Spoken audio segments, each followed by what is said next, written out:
It's a big crowd. It's a lot of people. I think it's like a record. So these are accomplishments. We have a lot of accomplishments. And as you know, this is the anniversary, first anniversary, January 20th. And it's been an amazing period of time. We have a book that I'm not going to read to you, but these are the accomplishments of what we've produced. All page after page after page, individual things. I could stand here and read it for a week and we wouldn't be finished. But we've done more than any other administration has done by far in terms of military, in terms of ending wars, in terms of completing wars. Nobody's really seen very much like it.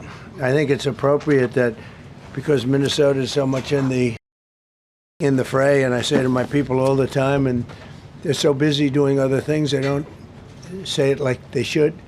They're apprehending murderers and drug dealers and a lot of bad people. And these are just some of the more recent ones that we have. And I can show you some of the people, vicious, many of them murderers. These are all out of Minnesota, just Minnesota. I say, why don't you talk about that more? Because people don't know. Do you want to live with these people? International murder. These are people that are living, they're apprehended and either put in jails in their country from where they came, and the countries respect us, and so they actually put them there. In the old days, they didn't respect our country. Biden wouldn't do this because he let them all in. You know, if you didn't have open border policies of Biden, none of this, all of the things that all of the time that we spend talking about Minnesota and everything else, most of them are coming from out of the country. And it's been caused by a previous administration. Look at this, one after one. Boy, these are rough characters. These are all criminal, illegal aliens that, in many cases, they're murderers, they're drug lords, drug dealers, they're the mentally insane. There's some of them who are brutal killers, they're mentally insane. They're killers, but they're insane. These are just in Minnesota. California, it's worse. In other states, it's worse. No, Minnesota, the crime is incredible. The financial crimes are incredible. And the problem is because of the agitators and insurrectionists, whatever you want, troublemakers, but they're paid agitators and insurrectionists. Nobody talks about the fact that $19 billion at a minimum is missing in Minnesota, given to a large degree by Somalians. They've taken it. Somalians, can you imagine? And they don't do it. A lot of very low IQ people, they don't do it. Other people work it out, and they get them money, and they go out and buy Mercedes-Benzes, and they come from here, they have no money. They never had money. They never had a life. They never had a government. They never had a country, because there's basically no country. Somalia is not even a country. They don't have anything that resembles a country. And if it is a country, it's considered just about the worst in the world. They come here and they become rich and they don't have a job. I was told that Ilhan Omar is worth $30 million. She never had a job. She's a crooked congressman. So here's another one. And I have, oh, by the way, we just took out, these are all what ICE is doing. And it's a dangerous job. These are rough people. Weapons. This one here is very bad.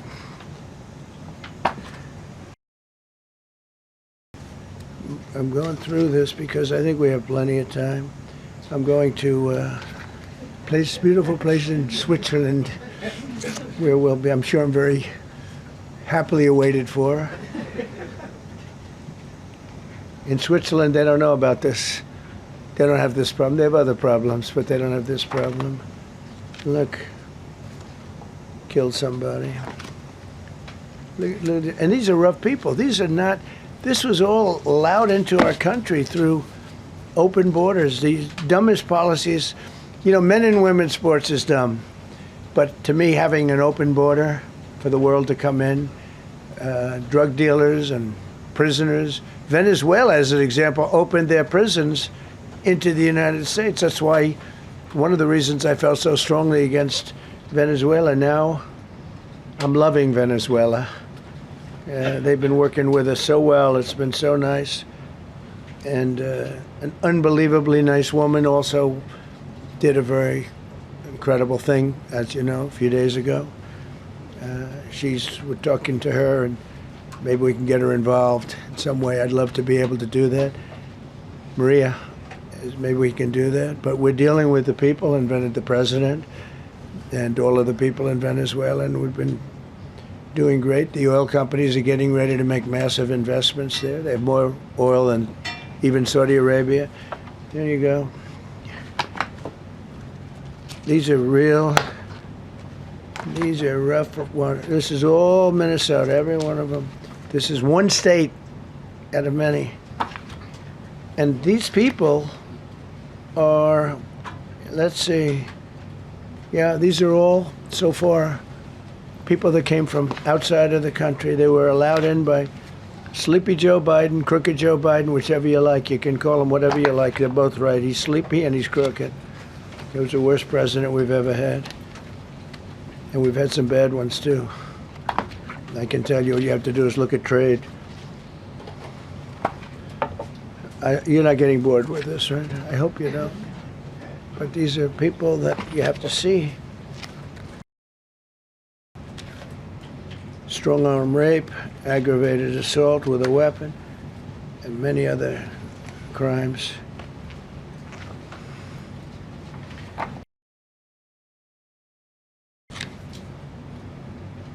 Gang member, known as one of the toughest people around. These are tough people. So this is what the people are trying to protect, because all ICE wants to do is get them out of our country, bring them to prisons and jails and mental institutions from where they came. That's all they want to do. They're patriots, and they have to be abused by guys like Don Lemon, who's a loser, lightweight. I saw him the way he walked in that church. It was terrible. I have such respect for that pastor. He was so calm. He was so nice. He was just accosted. What they did in that church was horrible yesterday. Look at this. 24 convictions. 24 times convicted. They're not charges. These are convictions. So he comes from outside the country. Do you think he's going to be good here? He's convicted 24 times. He's going to be good here, right? It doesn't work that way. It's a man murder. It's one of many. One of many. All they want to do is get him out. They want to take him out of our country.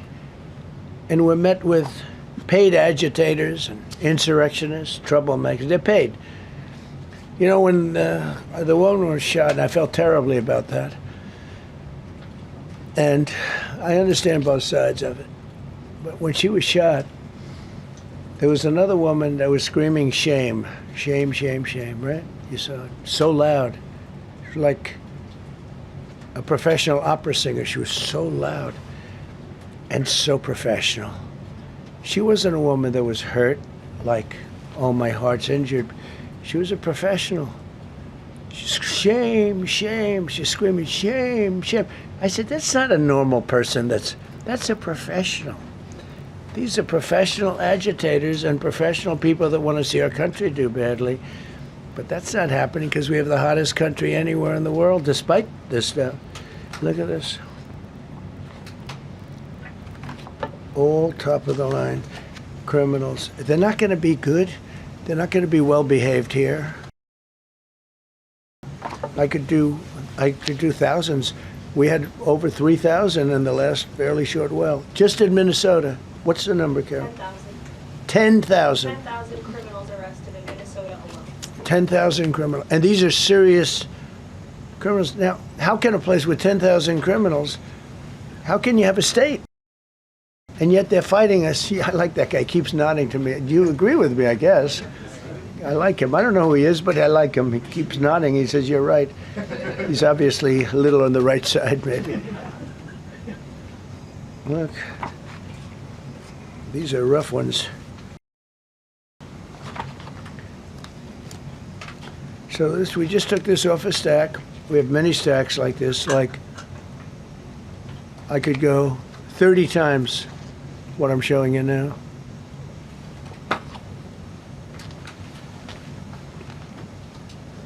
Relations with Hezbollah, that's nice.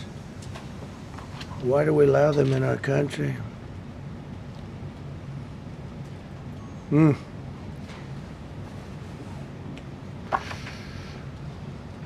just looking at these charges. It's just pretty incredible. Many murderers, many murderers. People that murdered.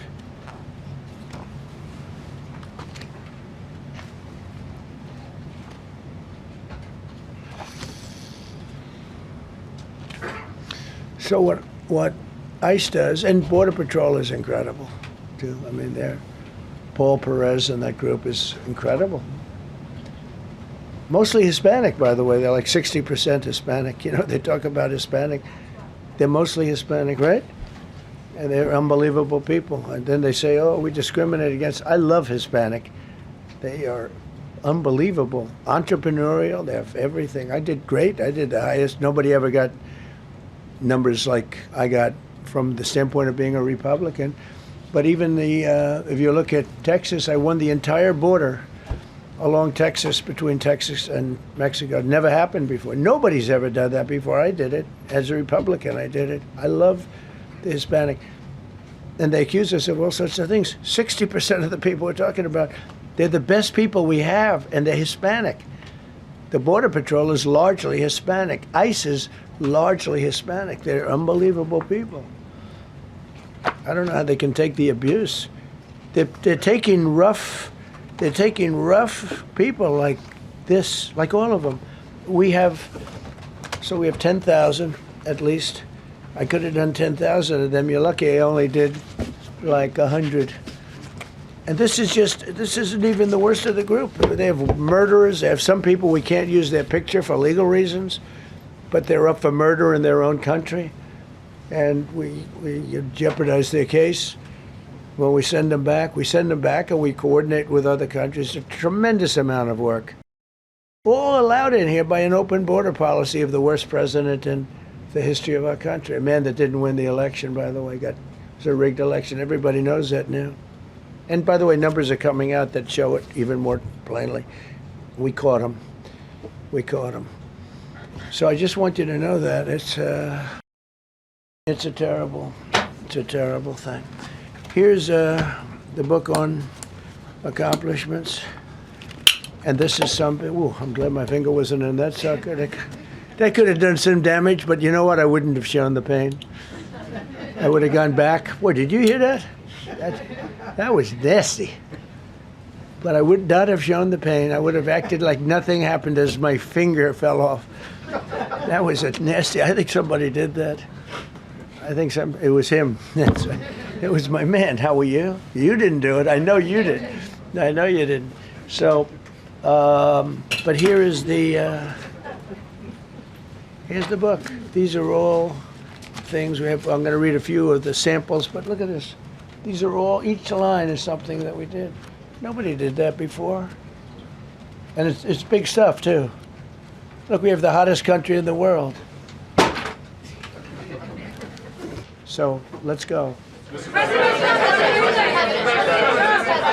That's a lot of people. Go ahead, please. Yeah, go ahead. Thank you so much, Mr. President. I have two questions for you. One, do you want your Board of Peace to replace the UN? Well, it might. I mean, the UN just hasn't been very helpful. I'm a big fan of the UN potential, but it has never lived up to its potential. The UN should have settled every one of the wars that I settled. I never went to them. I never even thought to go to them.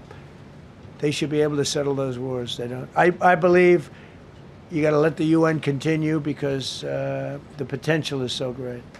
And I wonder you invited Lula from Brazil to be part of the Board of Peace. I did. What role do you I did. expect him to play, especially A big role. I with like him. Venezuela? Yeah, And I like another one, because the Are you from Brazil? Yes. The EU and Mercosur just signed a trade agreement this weekend, which is going to be the biggest trade zone, free zone in the world. Right. At the moment, you are talking a lot about tariffs. What is your reaction to that? So, two questions, Lula. Well, I just think this. I think we have trade like we've never had before. We're doing better in trade than we ever have before. We're not being ripped off by every country in the world like we were before. We're doing numbers that nobody's ever thought possible. We're the richest we ever were. It's because of tariffs and the proper use of tariffs, and we're also the most secure. As an example, Iceland, without tariffs, they wouldn't even be talking to us about it. So we'll see what happens. I think it's going to work out quite well. Yeah, right behind. Thank you, Mr. President. How would you characterize your relationship with Emmanuel Macron and Keir Starmer right now? And have you spoken to them since your Truth Social post last No, I night? haven't, but I think I get along very well with them. I mean, they always treat me well. They get a little bit rough when they're, when I'm not around. But when I'm around, they treat me very nicely. Mr. President. And, I like both of them. They're both liberal. They've got to straighten out their countries. You can't, London is having a lot of problems. And if you look at Paris, got a lot of problems. They have two problems, immigration and energy. They got to stop with the windmills, and they got to go back like UK has an unbelievable asset called the North Sea. Norway uses it, makes a fortune. They have a better section of it, and they don't do it. They could straighten out their countries, and it would be good. But I get along very well with them. You told Norway's prime minister. Are you from Norway? No. You look like you would be from Norway. But she looks like she's from Norway. Go ahead. You told Norway's prime minister that you not winning the Nobel Peace Prize made you feel less obligated to think purely of peace. Well, I lost a lot of respect for Norway. And I believe very strongly that Norway controls the Nobel Prize. But you have to understand, I settled 8 wars. I've had every one of those wars, every participant wrote, I didn't ask them to do it. They sent in strong they make recommendations for that. But I settled 8 wars. No president's probably ever settled 1 war. I don't know, think of it.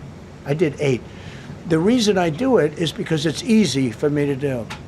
And I didn't do it for a Nobel Prize. I did it because I'm saving a lot of lives. I'm trying to settle the final one. I'm trying to do Russia-Ukraine. And when Russia's ready, Ukraine's not. When Ukraine's ready, Russia's not.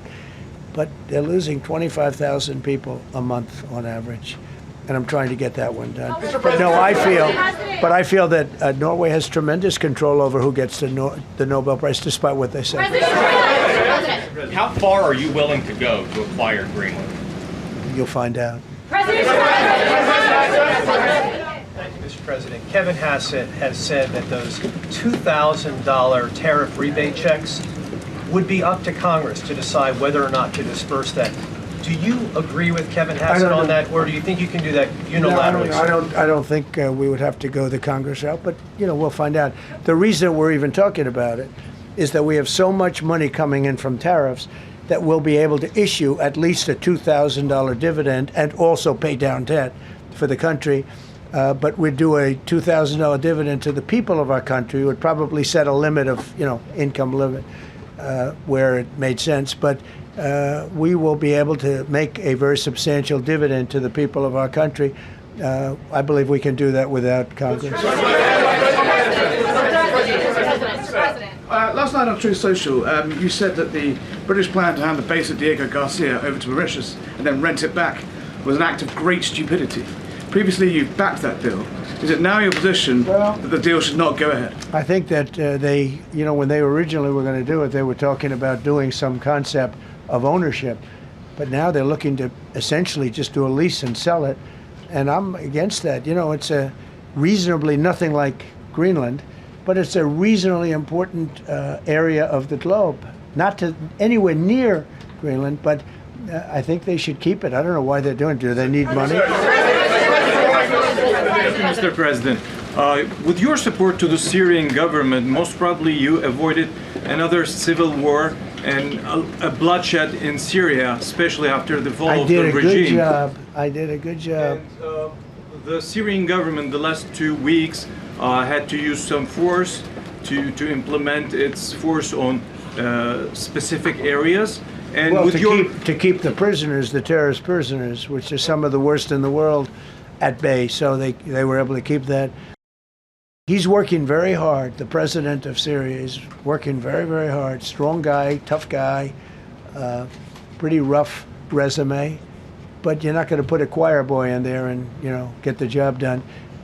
I spoke with him yesterday because we were talking about the prisons and, what was going on. We have some of the worst terrorists in the world in those prisons, and he's watching them. Syria, sir. Mr. Go ahead. President, Gavin Newsom is going to be at Davos if he's not already there. You're probably going to run into him. I presume that this is for him to raise his platform for 2028, but what do you anticipate his foreign policy platform is going to be? I don't know. I mean, I don't know that he's going to be the nominee. I know this. I had a very good relationship with Gavin Newsom when we were, in office together. I was president. He was the governor of California. We had he would talk about it often, and somewhere we just went astray. I just hate the way California is being run. We actually have people leaving. It's never happened before, but I hate the way it's being run. He and I had a very good relationship, really close to the word exceptional, but now we seem not to. President Trump, you spoke earlier. Mr. President. You've been hearing from allies. Thank you. No, Thank you so much, President Trump. Kara Castanova from Lindell TV. And you spoke earlier about the 2020 election. Now that Maduro is in U.S. custody and he was criminally charged, has any more information emerged that you could share with us regarding Venezuelan election software and Venezuelan ties to tampering with the 2020 election? And would you consider speaking to Maduro personally in prison in New York to get some answers on Venezuela's involvement with the 2020 election? No, I don't think I would be doing that. I think my lawyers would be very unhappy if I did that. Yeah, they've learned some things. Please. What happens to the tariff threat to Greenland if the Supreme Court comes out and rules against you on the tariffs? And Well, I'll have to use something else. I mean, are look, you willing to use force? take a look at the word license, take a look at other things. I mean, we have other alternatives. But what we're doing now is the best, the strongest, the fastest, the easiest, the least complicated. Sir, if you move ahead with the Greenland-related tariffs on Europe, you secured almost $1 trillion of commitments from them to invest in the United States. Does that go kaput out the window if that happens? I doubt it. Look, they need that agreement very badly with us. They really do. They fought very hard to get it. So I doubt that, but we'll see what happens. We have a lot of meetings scheduled on Greenland. I'm leaving tonight, as you know, for Davos. And we have a lot of meetings scheduled on Greenland. And I think things are going to work out pretty well, actually. And so Thank you, Mr. President. Will you still go to Paris for the G7 emergency meeting as offered by President Macron? No, I wouldn't do that. No.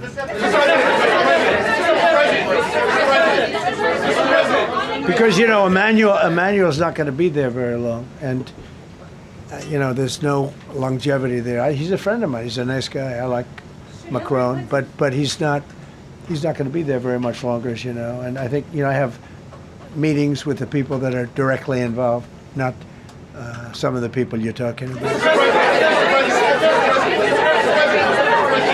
Thank you so much, Mr. President.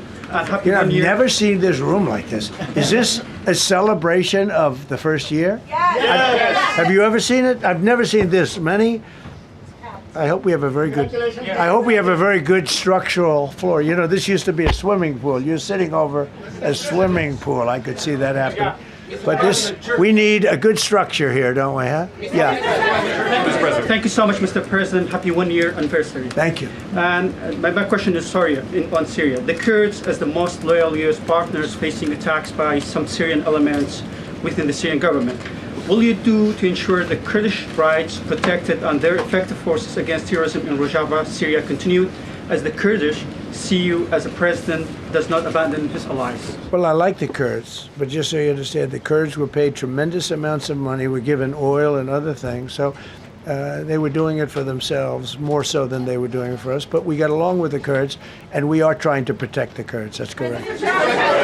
Ahead of your speech in Davos, can you give us a preview of what we can expect as far as laying out the plans for Americans to be able to buy homes? I think more than anything else, what I'm going to be speaking about is the tremendous success that we've had in 1 year. I didn't think we could do it this fast. Think of it, it's just now 12 months. And, I say it often, we have the most successful country in the world. We have the hottest country anywhere in the world by far. And this country would have been absolutely stone cold dead.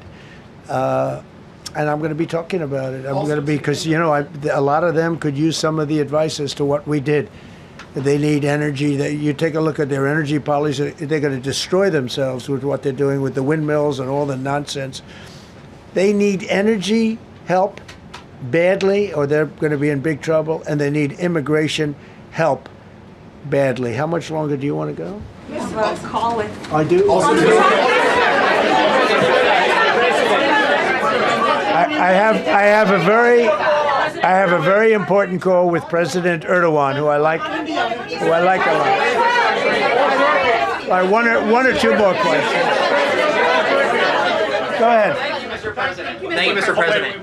During Go your ahead, second, please. Go ahead. One Thank you, question Mr. about President. Yes. The red blouse. Go ahead. You talked a lot at the beginning of this about the economy, some positive economic indicators. Polling shows a majority of Americans don't feel the economy is doing well. Are you worried you're making the same mistake as President Biden by telling I hope I don't make the same mistake as him. Look, I inherited a terrible, it's a great question, because we inherited a terrible, terrible mess between the border, between all the problems. The whole country was falling apart. And in 12 months, less than 12 months, in 12 months, we have the strongest border we've ever had. We have prices that are much, much lower than they were for the last. We inherited very high prices. We inherited, remember this, inflation was at a historic high. We had never had inflation like that. They say 48 years, but whether it's 48 years or ever, we had the highest inflation, in my opinion, that we've ever had. Prices, because of that, were very high. I inherited, we brought down eggs immediately. Remember the first news conference, they were screaming at me about eggs. I was in the position for 2 days, and we brought eggs down to lower than what they were before. And by the way, they continue that way. We brought the prices down from when I came into office and from what Biden had, way down. We're going to bring them down further. But the job we did is a miracle. One of the reasons I'm doing this today is to explain. We inherited a mess, and we've made it a beautiful, beautiful picture. Think of gasoline at $1.99 in many states. $1.99 a gallon. It was $4.50, $5, in some cases $6 or $7. We're at $1.99. And energy is so big that with energy, everything else comes down. But the prices are coming way down, and we're going to bring them down further. But we started up here with these guys. We inherited a country that was broken.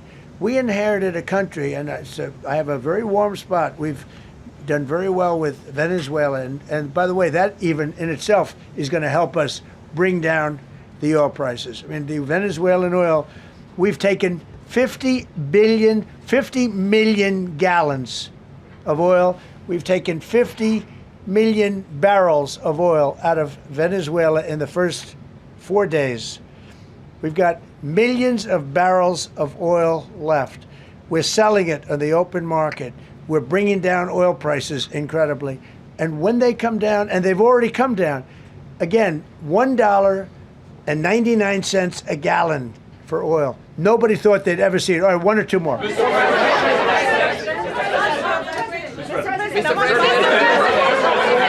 ahead, go, yes. President, Yes. I want to ask you about Iran. Is the military option still on the table? And can you assure us that the killing in Iran has stopped?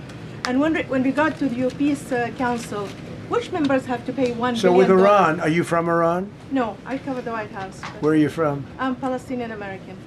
So with Iran, they were going to hang 837 people. And I let them be known that, and we let them know that if that happens, that will be a very bad day for them. And they decided not to do it. They didn't hang the people. I can't tell you what's going to happen in the future, but supposedly they've taken that off the table.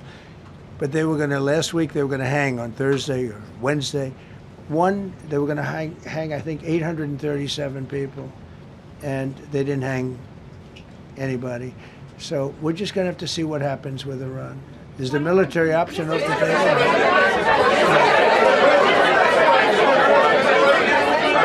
Go ahead. Thank you, Mr. President Trump. Thank you, President Go Trump. ahead, please. Thank you, Mr. President. Go ahead, I'll take your question. Okay, thank you, President. Go ahead, right here. Thank you, Mr. President. You promised during your second inaugural to always put America first. I'm curious, how would you winning the Nobel Peace Prize improve the lives of average, everyday Americans? Why is this prize so important? It wouldn't improve the lives of any. What improved the lives of people are people that are living. I saved probably tens of millions of lives in the wars. You know, if you add up the numbers, just if you look at any one of those wars, you're talking about millions of people. You multiply it times 8. But when you look at India and Pakistan, that could have been 10, 15, 20 million people. Could have been more than that. So I saved millions of people. So that, to me, is the big thing. What? You suggested a moment ago that perhaps the reason why a positive story about the economy isn't getting through is because of, bad communications people. But are average Americans wrong to still feel high prices? And how much longer does the White House hope that they? So I think a lot of people are listening to the fake news a little bit, and I'm not blaming anybody. I think I blame ourselves. I think we've done a much better job than we're able to promote. We're not promoting. We're doing a great job, and we're sort of letting the promotion take care of itself. One of the reasons I'm doing this news conference, I think it's important. We have taken a mess and made it really good. It's going to get even better. But if you look at prices from a year or a year and a half ago, you look at the Biden prices, they were way up through the sky. And, they use the word affordability. They just say affordability and they don't talk about it. They created the affordability problem, and we are solving it. We have solved a lot of it. Again, everybody agrees in this room, I think, gasoline prices have come per gallon way down.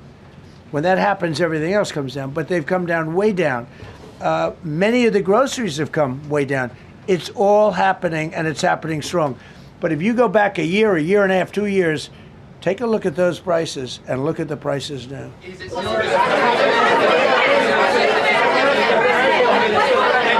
Mr. President, on Venezuela, you made a condition. Where are you from? I'm from Spain.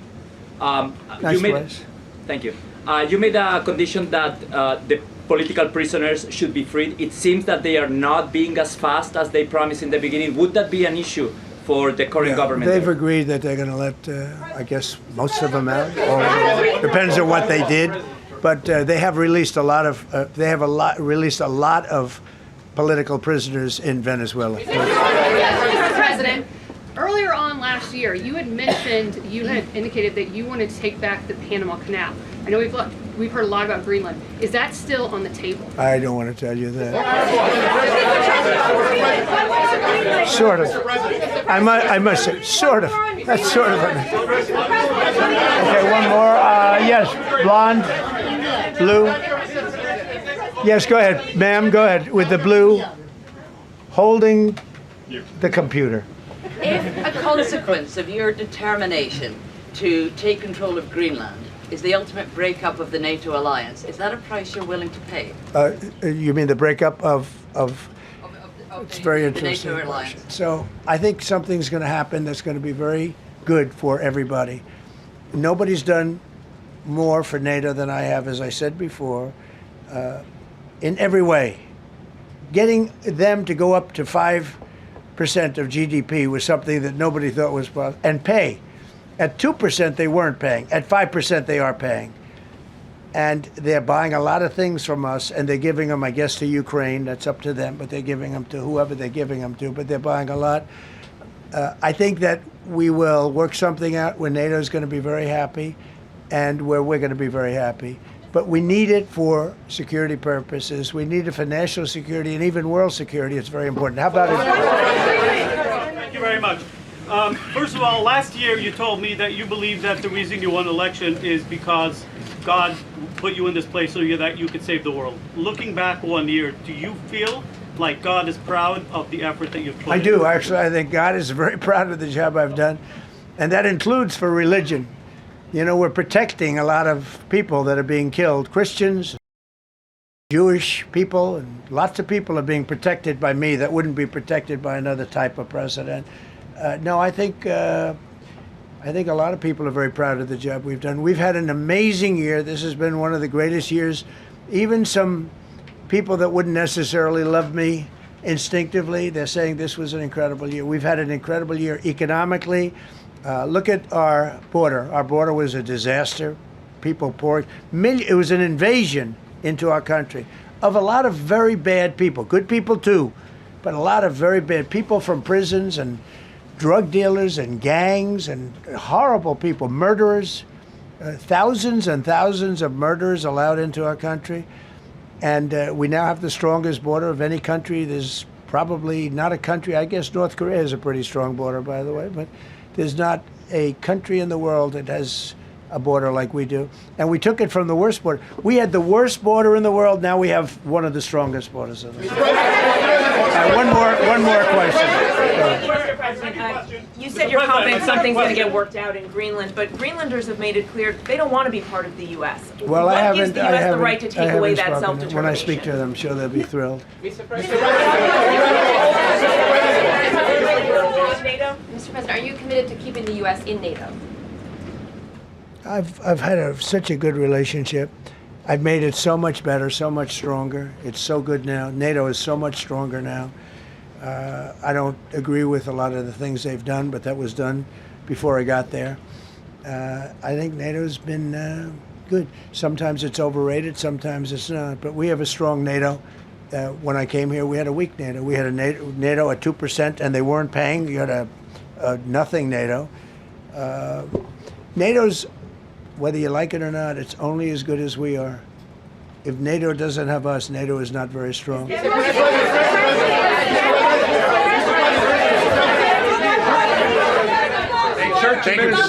no, behind you, please.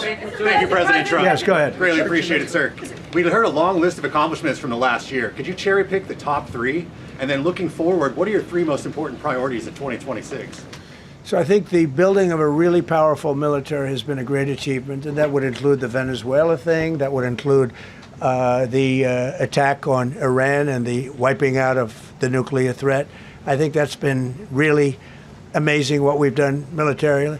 I think what we've done in business has been incredible. We have $18 trillion coming in. Plants are being built all over. Thousands of plants are being built all over the country. 18 trillion is a record. No country has ever come anywhere even close to that. I think that's a record. And I think that most favored nations for drugs is something that nobody thought they'd be able to get. Tariffs helped me there because the nations would have never gone along with it if I wasn't able to say, if you don't go along with it, we're going to put a 10 or 15 or 20% tariff on your nation. And they went along. And our drug prices are going to come down at numbers never even seen before, never even thought possible before. So those would be 3 things. Thank you. Thank you all very much. Thank you very much. How much did you pay for Greenland, sir? How was the game? Go Indiana.